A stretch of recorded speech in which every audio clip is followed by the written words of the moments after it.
ETF index mutual funds నేర్చుకుని stock మార్కెట్లో రాణించాలనుకుంటున్నారా? వెంటనే ఈ నెంబర్కి కాల్ చేయండి.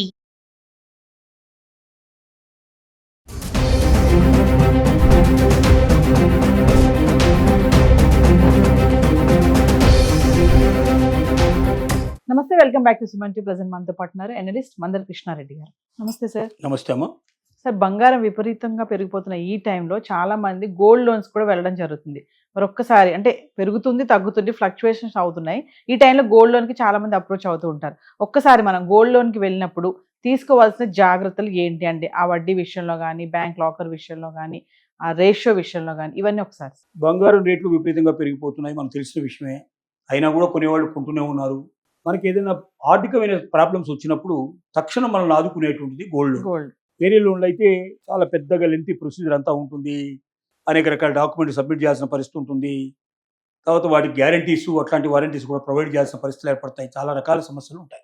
గోల్డ్ లోన్లో అవన్నీ ఉండవు. గోల్డ్ మనం తీసుకెళ్ళి, తక్కువ బంగారం అయితే మనం ఏవి డాక్యుమెంట్స్ కూడా ఇవ్వాల్సిన అవసరం లేదు. బంగారం పెరిగితే మాత్రం ఖచ్చితంగా డాక్యుమెంట్స్ ఏంటి అని మనం కొన్న రసీదులు అవి కొన్ని మనం సబ్మిట్ చేయాల్సిన పరిస్థితి. మనకు సంబంధించిన ఆధార్ కార్డు, మన పాన్ కార్డు, దాని డీటెయిల్స్ ఇవ్వాల్సిన పరిస్థితి. వాటితో వాళ్ళు తీసేసుకుంటారు, లోన్ ఇచ్చేస్తారు. ఒక 5 నిమిషాల నుంచి మొదలు పెడితే గంట లోపల ఇచ్చేటువంటి రకరకాల కంపెనీలు మనకు తయారయ్యాయి. కొన్ని బ్యాంకులు ఉన్నాయి దీంట్ లోపల, అలాగే నాన్ బ్యాంకింగ్ ఫైనాన్స్ కంపెనీస్ ఉన్నాయి, కొన్ని ప్రైవేట్ వాళ్ళు కూడా చేస్తున్నారు. అయితే బ్యాంకులు, నాన్ బ్యాంకింగ్ ఫైనాన్స్ కంపెనీస్కి మాత్రమే ప్రభుత్వం ఇందుకు అవకాశాలు కల్పించింది. ప్యూర్గా ప్రైవేట్గా చేసేటువంటి మార్వాడీస్ కానీ, మిగతా వాళ్ళు కానీ చేసేటువంటి వాటికి ప్రభుత్వం ఏ రకంగా కూడా గ్యారెంటీ ఇవ్వడం జరగదు. దానికి రేపొద్దున ఏదైనా ఫ్రాడ్ జరిగినా మనం అడగడానికి అవకాశాలు ఉన్నాయి. కాబట్టి లోన్ కావాలనుకున్నప్పుడు ఏమవుతుందంటే ఇవన్నీ ఆలోచించడం జరగదు.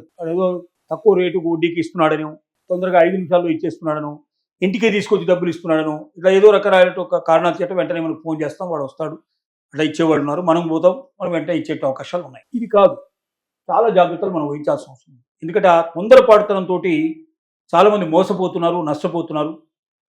తర్వాత కొన్నిసార్లు బంగారాన్ని పోగొట్టుకుంటున్నారు. ఏమిటి దీంట్లో జరిగేటువంటి ముఖ్యమైన విషయాలంటే, ఒక బ్యాంకుకు మరో బ్యాంక్కి, బ్యాంకులకు నాన్ బ్యాంకింగ్ ఫైనాన్స్ కంపెనీస్కి తేడాలు ఉన్నాయి. వడ్డీ రేట్లలో ఏది తక్కువగా ఇస్తుంది అనేది మనం ఆన్లైన్లో ఒకసారి చెక్ చేస్తే, ఇవాళ అందరి దగ్గర ఫోన్లు ఉన్నాయి. ఫోన్ లోపల వడ్డీ రేట్లు ఎలా ఉన్నాయి, గోల్డ్ లోను ఇంట్రెస్ట్ రేట్స్ ఏమిటని చెప్పి కొడితే అన్ని బ్యాంకులకు సంబంధించిన డీటెయిల్స్ వస్తాయి, అన్ని నాన్ బ్యాంకింగ్ ఫైనాన్స్ కంపెనీలు వస్తాయి. తర్వాత 75% కన్నా ఎక్కువగా ఇవ్వడానికి వీల్లేని పరిస్థితి. అంటే లోను పెరుగుతున్న కొద్దీ ఇంకా తగ్గుతుంది మనకు. అంటే మన దగ్గర బంగారం ₹1,00,000 విలువైనట్టు బంగారం మన దగ్గర ఉంటే మనకి ఇచ్చేది 75,000 ఇస్తారు. అదే మనం ఎక్కువ లోన్ కావాలనుకుంటే ఓన్లీ 70%, ఇంకా తక్కువ కూడా ఇచ్చేట్టు, అంటే పర్సెంటేజ్ తగ్గుతుంది, ఎక్కువ పెట్టుకుంటారు వాళ్ళ దగ్గర. ఆ పరిస్థితులు ఉంటాయి. ముందుగా చెక్ చేయాలి, రేట్ ఆఫ్ ఇంట్రెస్ట్ ఎవరు తక్కువగా ఛార్జ్ చేస్తున్నారు, నెంబర్ 1.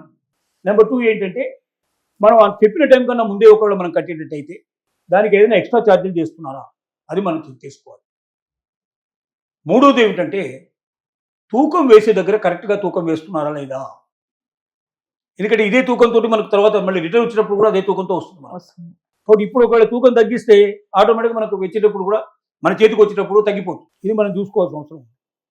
మూడోది, అక్కడ లాకర్ ఫెసిలిటీ ఎలా ఉంది, భద్రత ఎలా ఉంది. నాలుగోది ఏంటంటే, ఒకవేళ ఏదైనా దొంగతనం జరిగినట్టయితే అక్కడ రికవరీకి అవకాశం ఎంతవరకు ఉంది, అంటే ఇన్సూరెన్స్ ఎంతవరకు ఉంది, బీమా ఇన్సూరెన్స్ ఎంత చేశారు, ఒక వ్యక్తికి ఎంతవరకు వస్తుంది మ్యాక్సిమం దాంట్లో, మనం ఎంత బంగారం పెడుతున్నాం అంత బంగారంకి విలువైనటువంటి ఇన్సూరెన్స్ మనకి ఇస్తున్నారా లేదా, ఇవన్నీ మనం చెక్ చేసుకోవాలి. కానీ ఇన్ని చూడరు కదా సార్, జస్ట్ వెళ్ళడం, వెయిట్ చూస్తారు, మనకి అదే కదా. అందుకే మోసపోవడానికి సిద్ధపడే వాళ్ళు ఎంతకాలం ఉంటారు, అంతకాలం మోసం చేసే వాళ్ళు కూడా తయారవుతూనే ఉంటారు. మనకు డబ్బులు తీసుకోవడం ఒకటే ఆలోచన వస్తుంది తప్ప, రేపు పొద్దున మళ్ళీ నా గోల్డ్ వెనక్కి వచ్చినప్పుడు పరిస్థితి ఏంటంటే ఆలోచించడం అనేది మనం చేయం. ఇప్పుడు ఈ ప్రాబ్లం త్వరితే సరిపోతుంది, తర్వాత సంగతి తర్వాత చూసుకున్నాను సరిపడుతుంది. తర్వాత చూసుకోవడానికి ఏముండదు, ఒకసారి అక్కడ పెట్టిన తర్వాత ఏం జరిగినా మనం బాధ్యత వహించాల్సిన పరిస్థితి ఏర్పడుతుంది.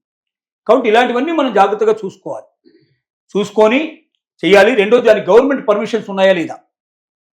నాన్ బ్యాంకింగ్ ఫైనాన్స్ కంపెనీస్లో అన్నిటికీ ఉండవు, ప్రత్యేకంగా ప్రభుత్వం పర్మిషన్ ఇచ్చేటువంటి వాటికి మాత్రమే అవకాశం ఉంటుంది. అలాంటి సర్టిఫికెట్లు వాళ్ళ దగ్గర ఉన్నాయా, అవి జెన్యూన్వా కాదా, ఇవన్నీ చెక్ చేసుకోవాలి. వీటన్నిటి మూలంగా ఒకవేళ లోన్ తీసుకున్నట్టయితే మనం తిరిగి తీసుకునేటప్పుడు కూడా మనకు రిస్క్ లేకుండా మనం తీసుకోవడానికి అవకాశం ఉంది. లేకపోతే మన గోల్డ్ మనం పోగొట్టుకునే అవకాశం ఉంది. రెండోది, దీని ఒక గోల్డ్ మొత్తం పోకపోయినా ఒకవేళ ఇన్సూరెన్స్ పూర్తిగా లేదనుకోండి, ఓన్లీ ₹1,00,000 ఇన్సూరెన్స్ ఉందనుకోండి, మనం ₹10,00,000 గోల్డ్ పెట్టామనుకోండి, 9 లక్షలు పోయినట్టే లెక్క. ఇవన్నీ జాగ్రత్తగా చూసుకోవాలి. ప్రతిదీ చెక్ చేసుకొని 1కి 10 సార్లు ఆలోచించుకొని లోన్ తీసుకున్నట్టయితే వాళ్ళ గోల్డ్ వాళ్ళకి సేఫ్గా ఉంటుంది. ఇంకా రేటు భవిష్యత్తులో బాగా పెరిగే అవకాశాలు ఉన్నాయి. ఇవాళ పెట్టిన దానికి రేపు సంవత్సరం తర్వాత మనం విడిపించుకున్నప్పుడు డబల్ రేట్ ఉన్నా కూడా మనం ఆశ్చర్యపడాల్సిన అవసరం లేదు. కాబట్టి మన డబ్బులు మనమే అనవసరంగా పోగొట్టుకున్న వాళ్ళు అవుతాం, మన గోల్డ్ మనం పోగొట్టుకున్న వాళ్ళు అవుతాం. దానికి తగిన జాగ్రత్తలు తీసుకోవాల్సిన అవసరం ప్రతి ఒక్కరికి ఉందనేది మనం బాధ్యత ఉందని కూడా మనం తెలియజేస్తున్నాం. ఇక్కడ ఇంకోటి సార్ ఎల్టీవీ అంటున్నారు, లోన్ టు వాల్యూ అనేది ఖచ్చితంగా గమనించాలి ఎప్పుడైతే గోల్డ్ లోన్కి వెళ్తున్నామో మనం అని చెప్పేసి అంటున్నారు. అంటే సార్ లోన్ టు వాల్యూ అంటే? లోన్ టు వాల్యూ అంటే మనకు ఒక లోన్ తీసుకుంటున్నాం, దాని వాల్యూ లెక్క గడుపున్నారు.